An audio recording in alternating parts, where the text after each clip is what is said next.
دیکھیے حضرت انسان کو اللہ نے اختیار دیا، زندگی دی، فہم دیا، ادراک دیا، گناہ کی قوتیں اور نیکی قوتیں ساری اس کے ساتھ لگی ہوئی ہیں۔ اس نے صرف ایک لا ابالی شخص کی طرح زندگی نہیں گزارنی کہ جو سامنے آ گیا کھا لیا اور جو زبان پہ آ گیا بول دی، ایسا نہیں ہے۔ یہ تو انسان ہے، اس کو تو اپنی زندگی کی راہیں خود متعین کرنی ہے کہ میری دنیا آخرت کے لیے نفع بخش کیا چیز ہے اور نقصان دہ کیا چیز ہے۔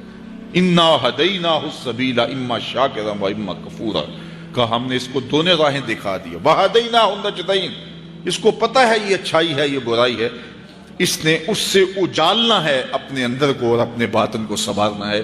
تو ماہ سیام ہمارے لیے موسم رحمت اور موسم نور ہے جو ہمارے اندر کی روشنی کا سبب اور ذریعہ ہے۔ تو آئیے یہ موسم اللہ نے ہمیں نصیب کیا، تو جو گزرے روزے ان کی برکات بھی ہمارے ساتھ ہے، آنے والے روزوں کی بھرپور برکات کے ساتھ لگیں اور قرآن مجید کی کثرت سے تلاوت کریں، نفس کمزور ہوگا، تنہائی اختیار کریں، نفس کمزور ہوگا، اپنی زبان پہ قابو کر لیں، نفس کمزور ہوگا۔ اب شیطان چھٹ کر بھی عید کے دن ہمارا کچھ بگاڑ نہیں سکے گا اگر ہم نے اپنے نفس پہ قابو پا لیا، اور اگر نفس پہ قابو نہ پا سکے تو شیطان تو پھر پیچ و تاب کھا رہا ہے اور وہ ہمارے اوپر پھر اور زور و شور کے ساتھ حملہ ہوگا اور ہماری متاع عمل کو لوٹ لے گا۔ تو پھر کیا فائدہ ہوا کہ سارے مہینے کی محنت کی، عید کے دن، عید سے 4-5 دن بعد ہم نے لٹا دی، تو فائدہ کیا ہوا؟ اللہ نے اس عورت کی مثال بیان کی ہے قرآن میں جس کا توازن ذہنی ٹھیک نہیں تھا اور وہ سارا دن سود کاٹتی رہتی تھی اور شام کو اپنے ہاتھوں سے توڑ دیتی تھی۔ تو کہا کہیں ایسا نہ کرنا کہ تم بھی اس عورت کی طرح ہو جاؤ کہ اپنے ہاتھ سے کاٹا ہوا سود اپنے ہاتھوں سے توڑ دو۔ پورا مہینہ بھوک کاٹی، پیاس کاٹی، تکلیفیں گوارا کی، اور شام کو جو ہے وہ اپنے ہاتھ سے وہ سود کاٹنے والی خاتون سود توڑ دیتی ہے۔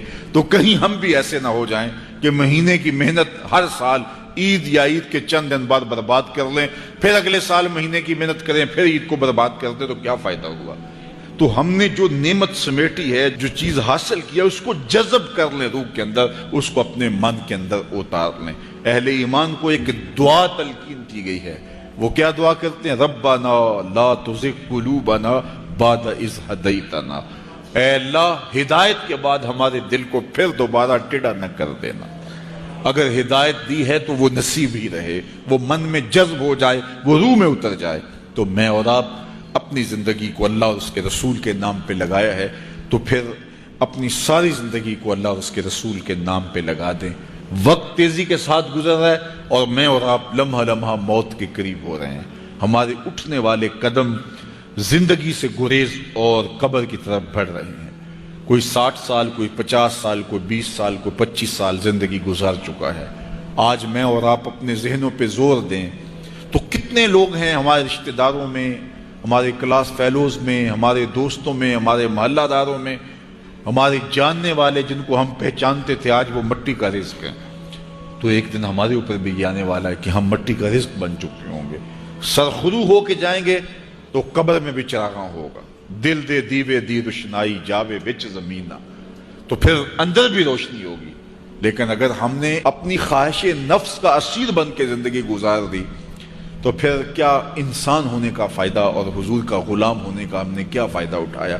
تو صاحبو آؤ مختصر زندگی کو اللہ اور اس کے رسول کے نام پہ لگا دیں، ماہ سیام کی برکتیں ہم حاصل کر لیں۔ روزہ اپنے دامن میں جو رحمتیں لیے جلوہ گر ہوا ہے، جو نور اور روشنیاں لیے جلوہ گر ہوا ہے، وہ ہم اپنے اندر اتار لیں۔ میرے حضور کا ایک فرمان سن لیجئے، ارشاد کیا، من صام رمضان ایمانا و احتسابا غفر له ما تقدم من ذنبہ، جس نے ایمان کے ساتھ اور اپنے نفس کے محاسبے کے ساتھ رمضان المبارک کے روزے رکھے، میرے حضور فرماتے ہیں اللہ اس کے پچھلے سارے گناہ معاف کر دیتا ہے۔ یہ روزے کی برکت ہے، لیکن شرط رکھی، من صام ایمانا و احتسابا، ایمان کے ساتھ اور احتساب نفس کے ساتھ جس نے روزے رکھے تو اس کے ماضی کے سارے گناہ اللہ تعالیٰ مٹا دیتا ہے۔ جس طرح ڈھال آپ کر دیتے ہیں جنگ میں برستے ہوئے تیروں کے سامنے، تو وہ تیر ڈھال سے ٹکرا کے گر جاتے ہیں اور آپ کو نقصان نہیں پہنچتا، تو روزہ بھی آتش دوزخ سے ڈھال ہے، جہنم کی آگ سے بچانے والا ہے۔ روزے دار کو اللہ کی خاص رحمت نصیب ہوتی، ایک حدیث میں آتا ہے کہ روزے دار کو دو خوشیاں نصیب ہوتی ہیں. ایک خوشی اسے تب ملتی ہے جب وہ روزہ کھولتا ہے. جب سارے دن کی بھوک اور پیاس کاٹنے کے بعد شام کے لمحے ہوتے ہیں اور پھر روزہ منزل تک پہنچتا ہے تو کس مسرت اور خوشی اور سرشاری کے عالم میں روزہ دار ہوتا ہے کہ شکر ہے کہ اتنی لمبی اور اتنی سخت گرمی کے ماحول کی شدت کے باوجود اللہ تعالیٰ نے مجھے روب منزل کیا. تو اس وقت ایک احساس اس کے ساتھ جڑا ہوتا ہے. اور پھر جب وہ ٹھنڈا اور میٹھا مشروب اپنے کام و دہن میں ٹپکاتا ہے اور وہ ٹھنڈا میٹھا مشروب اس کی رگوں کو تر کرتے ہوئے معدے کی طرف بڑھ رہا ہوتا ہے, اس کی زبان بولے نہ بولے دل اللہ کا شکر ادا کر رہا ہوتا ہے, اس کا ایک ایک عضو بدن رب کا شکرانہ ادا کر رہا ہوتا ہے. وہ ٹھنڈا اور میٹھا مشروب رگوں کو تر کرتا ہوا آگے بڑھتا چلا جاتا ہے, لیکن شکرانے کا وہ پیکر بن جاتا ہے. وہ ایک مسرت, ایک خوشی کا عالم ہوتا ہے کہ روزہ بھی نپ گیا, سارے دن کی تکلیف بھی کٹ گئی اور اللہ نے مجھے افطار کے لمحوں تک پہنچایا. فرمایا روزے دار کو ایک خوشی تب ملتی ہے جب وہ روزہ کھولتا ہے. وَفَرْحَةٌ عِنْدَ لِقَاءِ رَبِّهِ, اور دوسری خوشی روزہ دار کو تب ملے گی جب روزے کے صلے میں اللہ اپنا دیدار عطا فرمائے. بنی آدم کے جتنے بھی عمل ہیں 10 سے لے کر 700 گنا تک اس کا ثواب اولاد آدم کو اس کا دیا جاتا ہے. جتنا گڑ ڈالو اتنا ہی میٹھا. تو بعض کو 10 گنا, بعض کو 70 گنا, بعض کو 100 گنا, بعض کو 700 گنا. تو 10 سے لے کر 700 گنا تک بندے کے اعمال کا صلہ دیا جاتا ہے. لیکن میرے حضور نے فرمایا لیکن روزہ جو ہے اللہ فرماتا ہے وہ میرے لیے ہے اور اس کا اجر میں خود عطا کروں. جب وہ خود عطا کرے گا تو کتنا عطا کرے گا. سخی اتنا بڑا ہو تو پھر کیا عطا کرے گا. بلکہ بعض نے اس کو عجزی ہی کی بجائے عجزہ پڑھا ہے بصیغہ مجہول کہ روزہ میرے لیے ہے اور اس کی جزا میں خود ہوں. باقی اعمال کی جزا جنت ہے, جنت کی نعمتیں ہیں اور بہت کچھ ہے, لیکن روزے کی جزا میں خود ہوں. اور جس کو وہ خود مل گیا پھر جنت میں مل گئی, جنت والا جو مل گیا پھر جنت بھی مل گئی, جنت کی نعمتیں بھی مل گئیں. تو روزہ اللہ کی خوشنودی کا ذریعہ ہے, اس کی رضا کا ذریعہ ہے. تو خوش نصیب لوگ روزے کی برکتیں حاصل کرتے ہیں.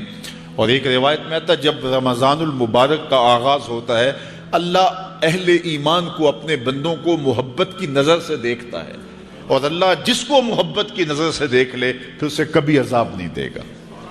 اللہ اکبر. تو یہ روزہ دار کے لیے اللہ کی کرم نوازیاں ہیں, اللہ کی رحمتوں کے اجالے ہیں جو اس کے اوپر برستے ہیں. تو میں اور آپ اس ماہ انور کو, اس ماہ نور کو اس طرح سے گزاریں کہ ہمارے اندر کے پاپ دھل جائیں, ہماری غلاظتیں گناہوں کی مٹ جائیں, ہمارا سینہ صاف ہو جائے, ہم اہل ایمان کے لیے کشادہ دل ہو جائیں. ہمیں جو ہے وہ جھوٹ سے, تکبر سے, بخل سے, ریا سے اور دیگر امور بد سے اجتناب کرنے کی عادت پڑ جائے. روزہ جو سکھانا چاہتا ہے ہم وہ اس سے سیکھ لیں اور روزے کی برکات ضبط نفس کی صورت میں ہمیں نصیب ہو جائیں. تو ہم روزے کے بعد بھی, ماہ صیام کے گزرنے کے بعد بھی ایک نئی زندگی لے کر, ایک تازگی لے کر, ایک نور اور روشنی لے کر کے جو ہے وہ معاشرے کے, اسلامی معاشرت کے ایک اہم فرد کی صورت کے اندر جو ہے وہ سامنے آئیں. تو اللہ اس ماہ صیام کی برکتیں ہمیں نصیب فرمائے. ہر سال مہینہ آتا ہے, گزر جاتا ہے.